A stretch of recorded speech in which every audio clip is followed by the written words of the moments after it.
بسم اللہ الرحمن الرحیم۔ السلام علیکم۔ ایک عورت اپنی اکلوتی بیٹی کے ساتھ اپنی دنیا میں گم خوش و خرم زندگی گزار رہی تھی۔ ایک دن اچانک اس کی بیٹی کی اجل آن پڑی اور وہ اپنے خالق کے حقیقی سے جا ملی۔ عورت کے لیے یہ ناقابل برداشت صدمہ تھا، کیونکہ اس کی بیٹی ہی اس کی کل کائنات تھی۔ اس کا ذہن نظام قدرت کو ماننے کے لیے تیار نہیں تھا۔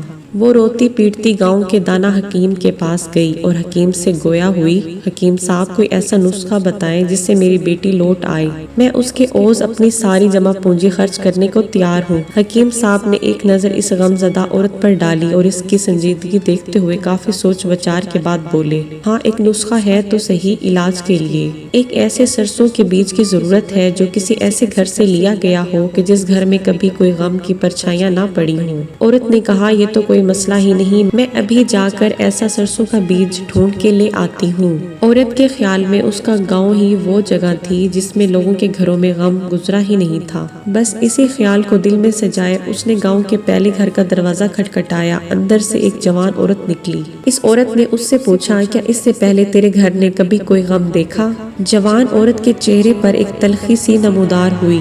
اس نے درد بھری مسکراہٹ چہرے پر لاتے ہوئے کہا، میرا گھر ہی تو ہے جہاں زمانے بھر کے غموں نے ڈیرا ڈال رکھا ہے۔ خاتون کا کہنا تھا، سال بھر پہلے میرے خاوند کا انتقال ہو چکا ہے۔ میرے 4 بیٹے اور 4 بیٹیاں ہیں۔ خاوند کے انتقال کے بعد گھر کا گزارا بہت ہی مشکل سے ہو رہا ہے اور آج کل گھر کا سازو سامان بیچ کر مشکلوں سے گزارا کر رہی ہوں، بلکہ اب بیچنے کے لیے تو میرے پاس کچھ سامان نہیں بچا۔ جوان عورت کی داستان اتنی دکھ بھری اور غمگین تھی کہ وہ عورت اس کے پاس بیٹھ کر اس کی غم گزاری اور اس کے دل کا بوجھ ہلکا کرتی رہی، اور جب تک اس نے جانے کی اجازت مانگی تب تک وہ دونوں سہیلیاں بن چکی تھیں۔ دونوں نے ایک دوسرے سے دوبارہ ملنے کا وعدہ لیا اور رابطہ رکھنے کی شرط پر عورت اس کے گھر سے باہر نکلی۔ مغرب سے پہلے یہ عورت ایک اور خاتون کے گھر میں داخل ہوئی جہاں ایک صدمہ اس کے لیے یہاں منتظر تھا۔ اس عورت کا خاوند ایک خطرناک مرض میں مبتلا تھا۔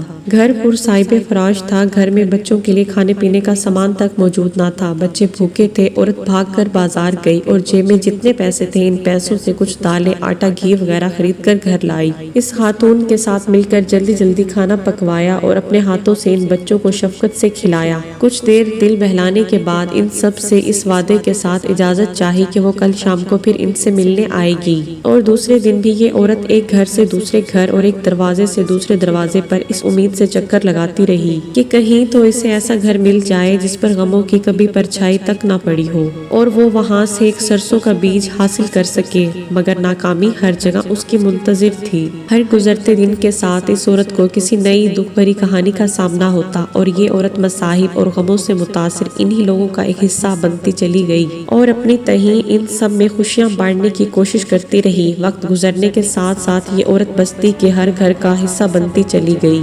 وہ عورت نہ صرف اپنا دکھ بھول چکی تھی بلکہ وہ تو یہ بھی بھول چکی تھی کہ وہ ایک ایسے گھر کی تلاش میں نکلی تھی جس پر کبھی غموں کی پرچھائی نہ پڑی ہو۔ وہ لاشعوری طور پر دوسروں کے غموں میں شریک ہو کر ان کے غموں کا مداوا کرتی جا رہی تھی۔ بستی کے حکیم نے گویا اسے اپنے غموں پر حاوی ہونے کے لیے ایک ایسا مثالی نسخہ تجویز کر دیا تھا جس میں سرسوں کے بیج کا ملنا تو ناممکن تھا مگر اپنی اکلوتی بیٹی کی موت کے غم کو بھولنا ممکن تھا، اور یہ اسی لمحے ہی شروع ہو گیا تھا جب وہ بستی کے پہلے گھر گئی تھی۔ جی ہاں، یہ قصہ کوئی مشرطی اصلاح کا نسخہ نہیں ہے بلکہ یہ تو ایک کھلی دعوت ہے ہر اس شخص کے لیے جو اپنی انا کے خول میں بند دوسروں کے غموں اور خوشیوں سے سروکار رکھے بغیر اپنی دنیا میں گم اور مگن رہنا چاہتا ہے۔ حالانکہ دوسروں کے ساتھ میل جول رکھنے اور ان کے غموں اور خوشیوں میں شرکت کرنے سے خوشیاں بڑھتی ہی ہیں، کم نہیں ہوا کرتی۔ یہ کہانی بتاتی ہے کہ آپ کا مشرطی رویہ آپ کو پہلے سے زیادہ خوش اخلاق انسان بنا دے گا۔ آج کی ویڈیو پسند آئی ہو تو لائک، سبسکرائب، شیئر کر دیجیے۔ ملتے ہیں نیکسٹ ویڈیو میں، تب تک کے لیے اللہ حافظ۔